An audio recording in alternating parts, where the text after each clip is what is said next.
सवाल है, नमाज पढ़ते समय नींद आना किस बात की निशानी है? आपका जवाब है, नमाज में नींद आना ज्यादातर इंसान की जिस्मानी थकावट, नींद पूरी न होने या ज्यादा मेहनत की वजह से होता है।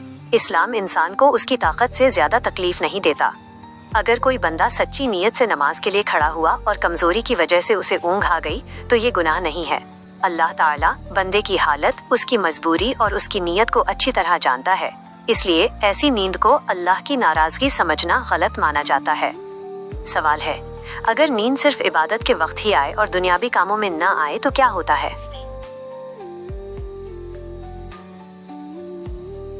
आपका जवाब है, अगर कोई देखे कि मोबाइल बातों या दुनियावी कामों में उसे नींद नहीं आती लेकिन कुरान या नमाज में बार बार ऊंघ आती है तो ये दिल की गफलत की निशानी हो सकती है। इसका मतलब ये है कि इंसान का जिस्म तो इबादत में है मगर दिल अल्लाह के जिक्र से दूर हो गया है। ऐसी हालत में इंसान को अपनी नीयत, अपने दिल की सफाई और अल्लाह से रिश्ते पर गौर करना चाहिए। सवाल है, क्या नमाज में नींद आना शैतान की तरफ से भी हो सकता है? आपका जवाब है, जी हाँ, बहुत बार नमाज में आने वाली सुस्ती और नींद शैतान की चाल होती है। शैतान इंसान को खुले तौर पर नमाज से नहीं रोक सकता, इसलिए वो उसके दिल में आलस, भारीपन और ऊंघ डाल देता है।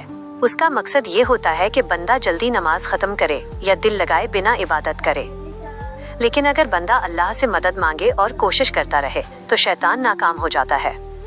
सवाल है, क्या नींद की हालत में नमाज पढ़ते रहना सही है?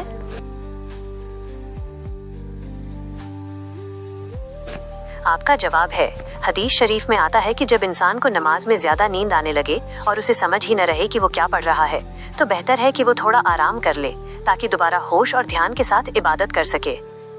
इस्लाम चाहता है कि बंदा अल्लाह से बात करे तो समझ और एहसास के साथ करे, न कि सिर्फ आदत के तौर पर। सवाल है, अगर बंदा इबादत करना चाहता हो लेकिन नींद आ जाए तो क्या सवाब मिलेगा?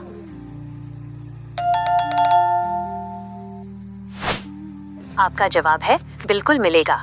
अगर कोई इंसान सच्चे दिल से कुरान पढ़ने या नमाज की नियत करे और कमजोरी की वजह से नींद आ जाए तो अल्लाह ताला उसे उसकी नियत का पूरा सवाब देता है। अल्लाह रहम करने वाला है और वो बंदे की कोशिश को जाया नहीं करता। कई बार अल्लाह बंदे की मजबूरी पर ज्यादा रहमत फरमाता है।